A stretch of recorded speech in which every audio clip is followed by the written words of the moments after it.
Henry ক্যাভিলের Superman কিন্তু জটকে সহজে হারিয়ে দিয়েছিল। তাহলে কি সত্যিই শারীরিক ক্ষমতার বিশাল একটি পার্থক্য লক্ষ্য করা যায়? সুপারম্যান জটকে হারাতে পেরেছিল মূলত সময়, স্থান আর পরিস্থিতির সুবিধা কাজে লাগিয়ে। প্রথমত, জট শুরু থেকেই সুপারম্যানকে মেরে ফেলার কথা ভাবেনি। তার একমাত্র লক্ষ্য ছিল নিজের মাতৃগ্রহ ক্রিপ্টনকে পুনর্গঠন করা, আর সুপারম্যান ছিল ক্রিপ্টনের একমাত্র জীবিত পুরুষ।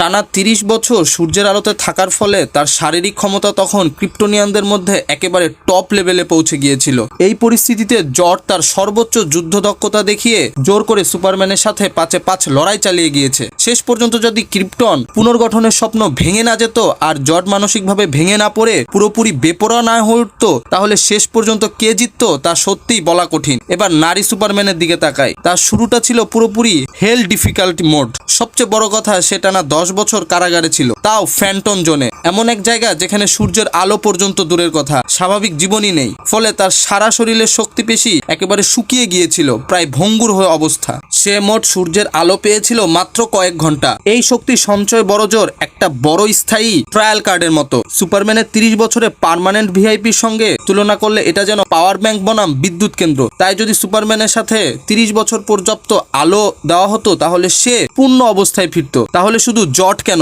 এমনকি কার এলো হাঁটুতে গেড়ে জয়ধ্বনি করতে বাধ্য হতো।